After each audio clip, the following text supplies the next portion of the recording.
खुशहाल हुआ है अपना किसान, पंजाब किसान। पंजाब सरकार किसानों की बेहतरी के लिए प्रतिबद्ध है। खाद, बीज और बिजली की आपूर्ति से लेकर फसलों का उचित मूल्य सुनिश्चित करने तक हर जरूरी कदम उठाए जा रहे हैं ताकि किसानों को अधिक लाभ मिले।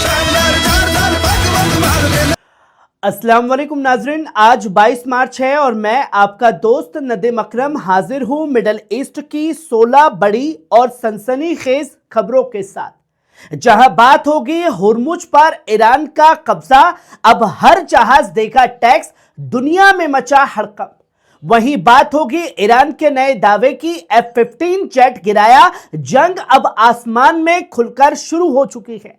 वही बात होगी इजराइल से पलायन शुरू, हजारों लोग भागे, जंग का खौफ अपनी चरम पर है। वही बात होगी तेल अवीव से अरद तक तबाही की, ईरानी मिसाइलों से 1000 से ज्यादा लोग घायल।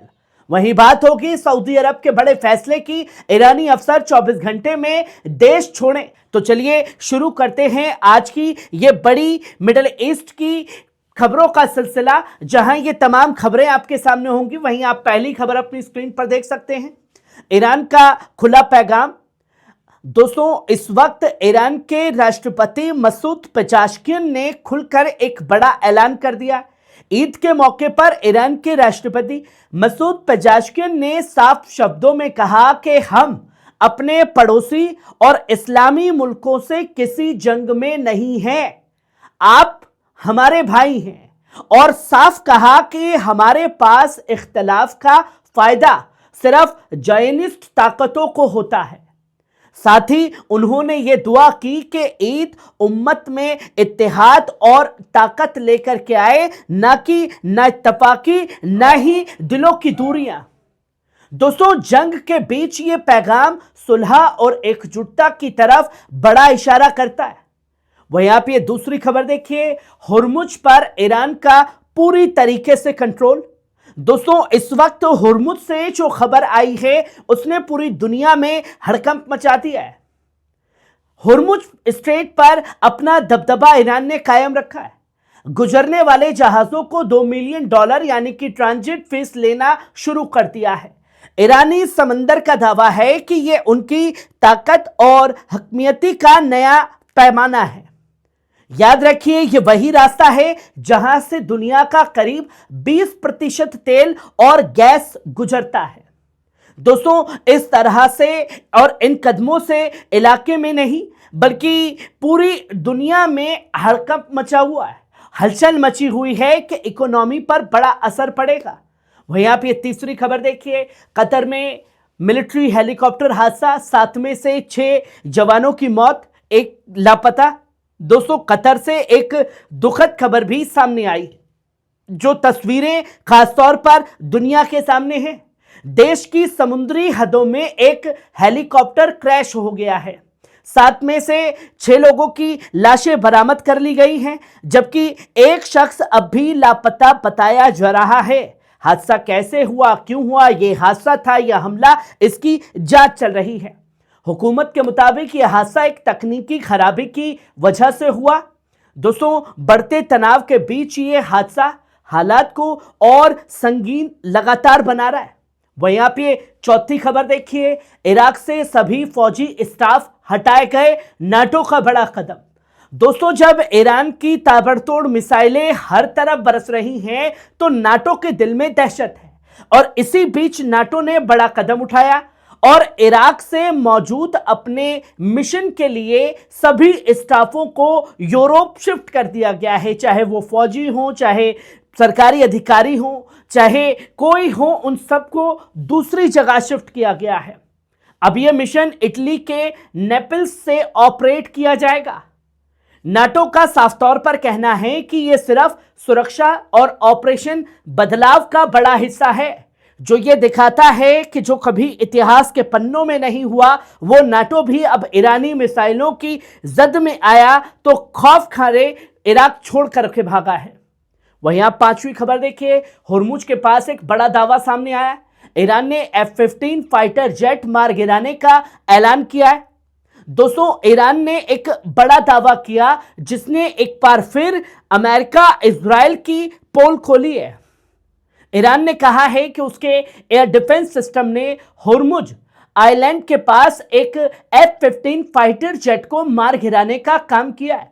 ईरानी बयान के मुताबिक जेट ने पहले मिसाइल फायर की और फिर उसे निशाना बनाया गया है। हालांकि अभी तक इसकी अमेरिका इजराइल ने कोई तस्दीक नहीं की है कि हमला हुआ भी है या नहीं हुआ है, और अगर खुलासा किया भी तो जलालत भी झेलनी पड़ेगी, क्योंकि सबसे हाई टेक्नोलॉजी के जेट जिसे रडार नहीं पकड़ पाता, ये दावा करते हैं टेक्नोलॉजी हाई है, सब कुछ हाई है, उसके बावजूद ईरानी मिसाइलें ड्रोन आसानी से इनको निशाना बना रही है। वहीं आप ये छठी खबर देखिए, ईरान एक नया लॉ लाया है। होर्मुज स्ट्रेट पर बढ़ते तनाव के बीच ईरान अब नया कानून लाने की तैयारी में है, जिसने हर देशों की नींव को और चुल्हों को हिला दिया है, जिसके तहत होर्मुज से गुजरने वाले जहाजों से सेफ पैसेज के नाम पर फीस वसूली जाएगी कि हम आपको सुरक्षा दे रहे हैं, हम आपको हर चीज से बचाएंगे, आप हमें पैसा दीजिए, हम आपके नाव की नैया पार लगाएंगे। सोचिए, दुनिया को अब अमेरिका इजराइल की सिक्योरिटी पर भरोसा नहीं रहा है, वो अब ईरान की ताकत पर भरोसा कर रही है, जिसे यह लगा था डोनाल्ड ट्रंप को कि मिनटों में मसल देगा ईरान को, पर उस ईरान ने हुर्मुज से लेकर के इजराइल तक, वॉशिंगटन तक सब कुछ हिला दिया है। वहीं आप ये सातवीं खबर देखिए, रियाद मीटिंग का बड़ा फैसला, बड़ा अलर्ट, खाड़ी देशों को नोटिफिकेशन जारी किया गया है। दोस्तों, तुर्की के विदेश मंत्री हाकिम फिदान ने बड़ा खुलासा किया है। तुर्की ने साफ तौर पर रियाद में हुई मीटिंग में खाड़ी देशों से कहा, अगर हालात ऐसे ही रहे तो उन्हें एक्शन लेना पड़ सकता है, इसे रोकना बहुत जरूरी है। उन्होंने साफ किया, वो ना अपनी जमीन देंगे ना एयर स्पेस देंगे, ईरान के खिलाफ इस्तेमाल होने नहीं देंगे। साथ ही अंदेशा जताया गया कि जंग अभी 2-3 हफ्ते और चल सकती है, जो दावा किया गया है खाड़ी देशों की तरफ से। तुर्की ने खुलकर अपनी बातें रखी हैं। वहीं आप आठवीं खबर देखिए, सऊदी अरब का बड़ा कदम, ईरानी अफसरों को 24 घंटे में देश छोड़ने का हुक्म दे दिया गया है। दोस्तों, कतर के बाद सऊदी ने यह बड़ा कदम उठाया है। ईरान के हालिया हमलों के बाद सऊदी अरब ने अब यह फैसला लिया है कि ईरानी मिलिट्री अटैची और कई दूतावास अफसरों को पर्सोना नॉन ग्रेटा घोषित कर दिया गया है और उन्हें 24 घंटे में देश छोड़ने का बड़ा हुक्म दिया गया है। सऊदी ने साफ तौर पर कहा है कि यह हमला उनकी हकमियती और पड़ोसी उसूलों की खुली खिलाफ वर्जी है। दोस्तों, इस कदम से एकदम साफ है कि दोनों देशों के रिश्ते अब और ज्यादा बिगड़ने की कगार पर हैं। वहीं आप ये 9वीं खबर देखिए, हुर्मुज को लेकर बहरीन मिस्र की एक बड़ी अपील। दोस्तों, इस वक्त पूरी दुनिया में हुर्मुज को लेकर के चिंता है और इसी बीच मिस्र और बहरीन के बीच एक अहम बातचीत हुई। बहरीन और मिस्र ने मिलकर हुर्मुज स्ट्रेट की हिफाजत के लिए इंटरनेशनल कॉरपोरेशन से अपील की है कि वो आकर के सारे नावकों की नैया पार लगाए। दोनों नेताओं ने कहा कि ईरान के हमले और धमकियां फ्री नेविगेशन के लिए एक बड़ा खतरा है। साथ ही ये मांग की कि सभी हमले फौरन बंद किए जाएं। वहीं आप 10वीं खबर देख सकते हैं, हिजबुल्लाह ने ली बड़े हमले की जिम्मेदारी। दोस्तों, ईरान इजराइल में लगातार हिजबुल्लाह के हमले भी तेज हो रहे हैं। इजराइल लेबनान बॉर्डर पर तनाव और बढ़ चुका है। लेबनान से दागे गए रॉकेट हमले में उत्तरी इजराइल में एक शख्स की मौत बताई जा रही है, हालांकि संख्या ज्यादा है। मिस्गव आम इलाके में 2 गाड़ियों पर डायरेक्ट हिट हुआ है, जिसमें 6 लोग सवार थे। हिजबुल्लाह ने दावा किया है कि उसने इजरायली फौजियों को निशाना बनाया है और साथ ही साथ हिजबुल्लाह ने यह भी कहा कि यह टकराव अब कई मोर्चों पर और फैलेगा, यह रुकने वाला नहीं है और हर चीज का जिम्मेदार बेंजामिन नेतन्याहू है। वहीं आप 11वीं खबर देखिए, आईआरजीसी ने फिर खड़ा किया हिजबुल्लाह, ईरानी अफसरों ने संभाली कमान। दोस्तों, मुझे याद है कि हसन नसरल्लाह को जब शहीद किया गया तब यही लोग कहने आए थे कि नदीम भाई अब हिजबुल्लाह पहला जैसा हिजबुल्लाह नहीं रहा है जो नसरल्लाह के टाइम पे था। आईआरजीसी का दावा किया गया कि वो खत्म हो चुका है, इजराइल ने दावा किया कि अब खत्म हो चुका है, हिजबुल्लाह अब जंग में कभी नहीं कूदेगा, उसकी कमर टूट चुकी है, उसके सब कुछ हथियार और सब कुछ तबाह हो चुके हैं। 22 दिन जंग के दौरान हिजबुल्लाह ने अपने हमले शुरू किए और आज भी हिजबुल्लाह डटा हुआ है, चुन चुन करके जहां चाह रहा है वहां इजरायली फौजियों पर रॉकेट बरसाने का काम कर रहा है और उसे खड़ा करने का काम आईआरजीसी ने किया है। वहीं आप 12वीं खबर देखिए, अब डिफेंस अटैक नहीं बल्कि और ज्यादा अग्रेसिवनेस से हमला करेंगे। इस बीच ईरान के खातिम अल अंबिया हेडक्वार्टर के कमांडर अली अब्दुल्लाही ने बड़ा बयान दिया है।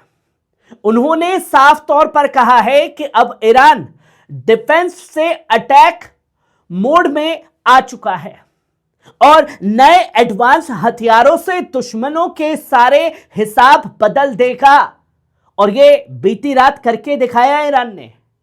दोस्तों, उन्होंने कहा कि हमारी ताकत का असली सरप्राइज अभी बाकी है, जिसे ट्रंप और नेतन्याहू को झटका लगेगा।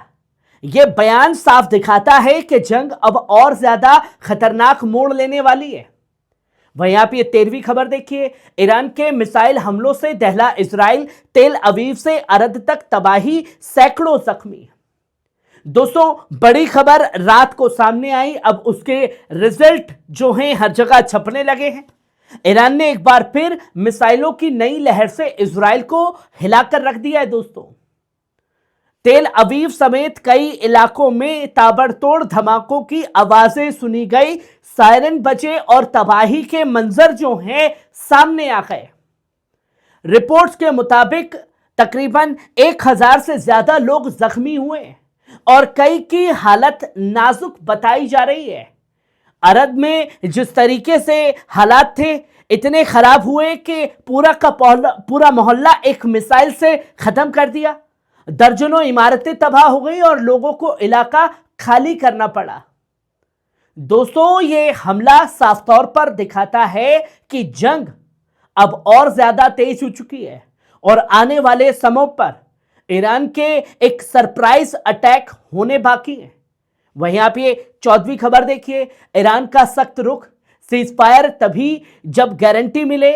ओमान से बातचीत में बड़ा संदेश डोनाल्ड ट्रंप को दे दिया और सीजफायर ठुकरा दिया।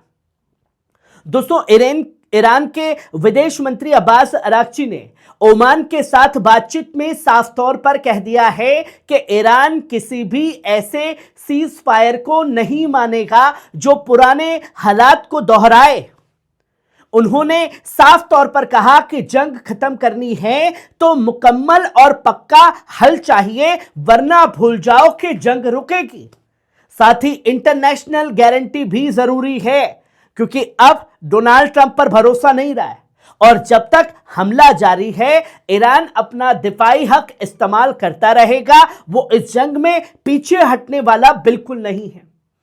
अब दोस्तों, अंदाजा लगाइए, सुपर पावर अमेरिका, जिसके पास लोग जाते थे कि भैया मेरी जंग रुकवाओ, अब वही विनती कर रहा है, गिड़गिड़ा रहा है दूसरे देशों में जाकर के कि भैया ईरान को समझाओ कि अब हमला बंद कर दे। वहीं आप 15वीं खबर देखिए, बीती रात इजराइल में मची तबाही के बाद पलायन करने के लिए मजबूर हो चुके हैं इजरायली इजराइल से। दोस्तों, ईरानी मिसाइल हमलों के बीच इजराइल से अब बड़ी तादाद में लोग पलायन कर रहे हैं। रिपोर्ट्स के मुताबिक हजारों लोग टाबा बॉर्डर के रास्ते मिस्र होकर यूरोप और अमेरिका जा रहे हैं। जो तस्वीरें गजा के लोगों के लिए सेट की, अब लंबा लंबा सफर तय करके खुद जाना पड़ रहा है। हालात ऐसे हैं कि बॉर्डर पर 24 घंटे हलचल है और फ्लाइट्स भी लिमिटेड है। इसी बीच मिस्र ने फीस भी बढ़ाकर $60 तक कर दी है।